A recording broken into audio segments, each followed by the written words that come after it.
Hi gang, it's February 15th. This is the 8th climate change rally protest in Gettysburg, Pennsylvania. It is closing in on 50 degrees right now, and it's not normal. And today it's going to get up to 58 degrees. That's not near the normal high, which is probably in the lower 30s, upper 20s. So it's the day after Valentine's Day, and I think that it is appropriate that people protest climate change because it is after Valentine's Day and you're supposed to show the love of your family and love of your kids and anyone you care about. However, that's, as usual, not happening in Gettysburg, Pennsylvania. As you can see, it's me by myself. My wife has to work, which is understandable that a lot of people can't turn out for these things for that reason. However, it is possible that they could have their own rallies, start talking to their own friends. But evidently that's not going to happen around here, at least in Pennsylvania, let alone in the United States. In Europe, it's contagious right now. The kids are protesting by the thousands, tens of thousands. You have the United Kingdom, Britain, Scotland, and now I think Ireland. Of course, have Sweden and Norway and Belgium, France, Switzerland, Spain, Italy, Australia, Tasmania, you name it. The students are on board about protesting because they realize they have no future if things continue on the way they are. Hopefully the United States will get on board, but it's extremely doubtful. We're severely entrenched in fossil fuels and our desire to own all the biggest cars possible for some odd reason because we're extremely paranoid about driving something that makes actual sense. The Ford Motor Company has discontinued making sedans, so now they make just minivans and trucks, which is to me a crime against humanity, and we're at the point of no return that these kind of things continue.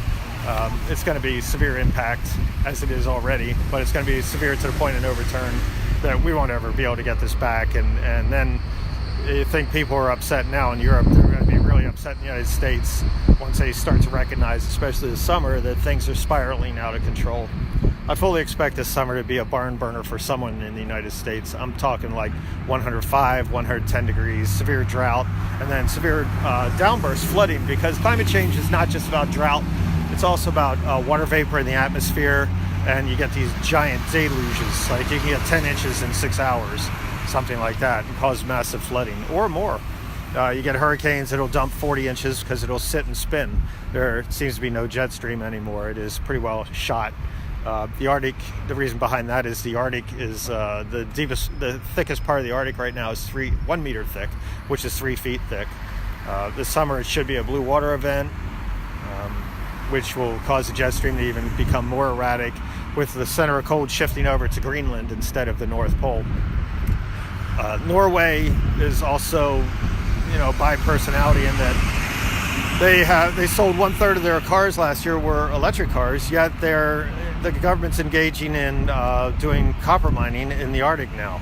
So it's just this weird disconnect as to what's happening. People need to get out in nature and do some exploring around. As you can tell, like a truck like this, making all sorts of racket. What the hell's going on? I mean, I'm okay with farmers having big trucks, but the ordinary citizen should not have that. There's no reason behind it. Yeah, they can pay for it. That's why they can have it. But that doesn't make it right. I can pay for a lot of things, but it doesn't make it right. So last week, they hit an all-time high of 414 parts per million for CO2 in the atmosphere. The average now is pushing last year's high, and it's not even the end of April yet. So at that point, I think we'll probably cross the 415 barrier, if not sooner. Let's see here. Politically speaking, you have the Green New Deal, which I'm not sure what that's all about. At least it's a start. However, they want to do a study for 15 months before they get going on anything. We don't have 15 months. They need to get on it immediately, and that's not going to happen. McConnell has said he's going to have a floor vote on it for the resolution of the Green New Deal to see where everyone is and have their name put down as to where they stand about this whole issue. I think that's a good thing. He thinks it's going to try to pin the Democrats or whatever, and the Democrats are equally guilty for this climate change issue, but he's going to try to pin them and say they're extreme socialists or whatever, and who gives two shits at this point about labels? the label that you don't want to have is an extreme capitalist, meaning you're going to grind up all the resources till nothing's left. And you don't want to have the label of anti-human beings, anti-children, okay? If you're voting against climate change and ways to fix it, then you're against all children and against all human beings. That's the way it is. You're putting money over human life. So I hope eventually someone gets out here and starts standing around with me. Presently, it's been myself or my wife, and it's really pitiful. A day like today, if you're not working, if you're retired, you should be out on every street corner here. Why there aren't 10 people on every street corner in Gettysburg, I don't have a clue. Everyone's got grandkids or friends they love or someone they care about, the younger crowd. And kids under age probably 20, they're going to be hard-pressed to see age 35. And that's how dire the situation is. So I hope eventually everyone gets it together and decides to do something. It's kind of like having a test coming up and not doing the studying you need to take the test. All the warning signs have been given. You've been given what's going to happen from the scientists, and it usually is going out. It's usually happening at a quicker rate than what the models predict or what the IPCC predicts or anything else. Things are spinning out faster than what previous groups have said it's going to spin. So the only 4 scientists that have been on board that I've seen have been Paul Beckwith. He's with the University of Ontario up in Canada. He has been studying the Arctic, and he has the phrase, what happens in the Arctic does not stay in the Arctic. You have Guy McPherson, who is even more realistic as to what's happening. And he has the McPherson paradox, which is there's so much pollution in the atmosphere right now. If you clean up the atmosphere, it's going to cause things to heat up.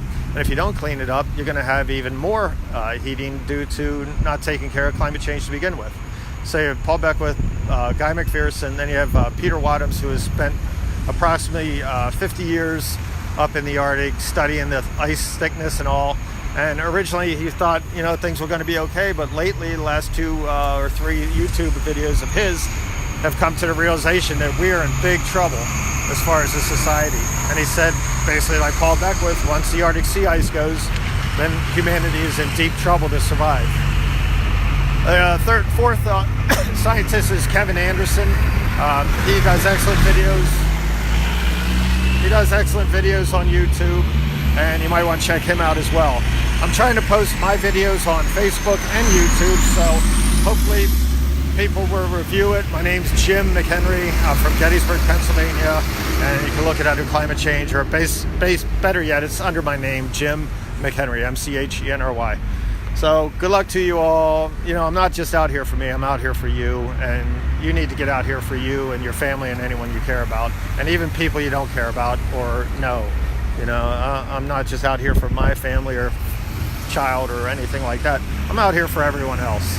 So including college kids, right-wingers, left-wingers, I don't care. I mean, if humanity's going to keep on, we all got to stick together and start working on this, but evidently it's not happening. So hopefully I see someone out here soon. Take care. See you soon, hopefully. Bye.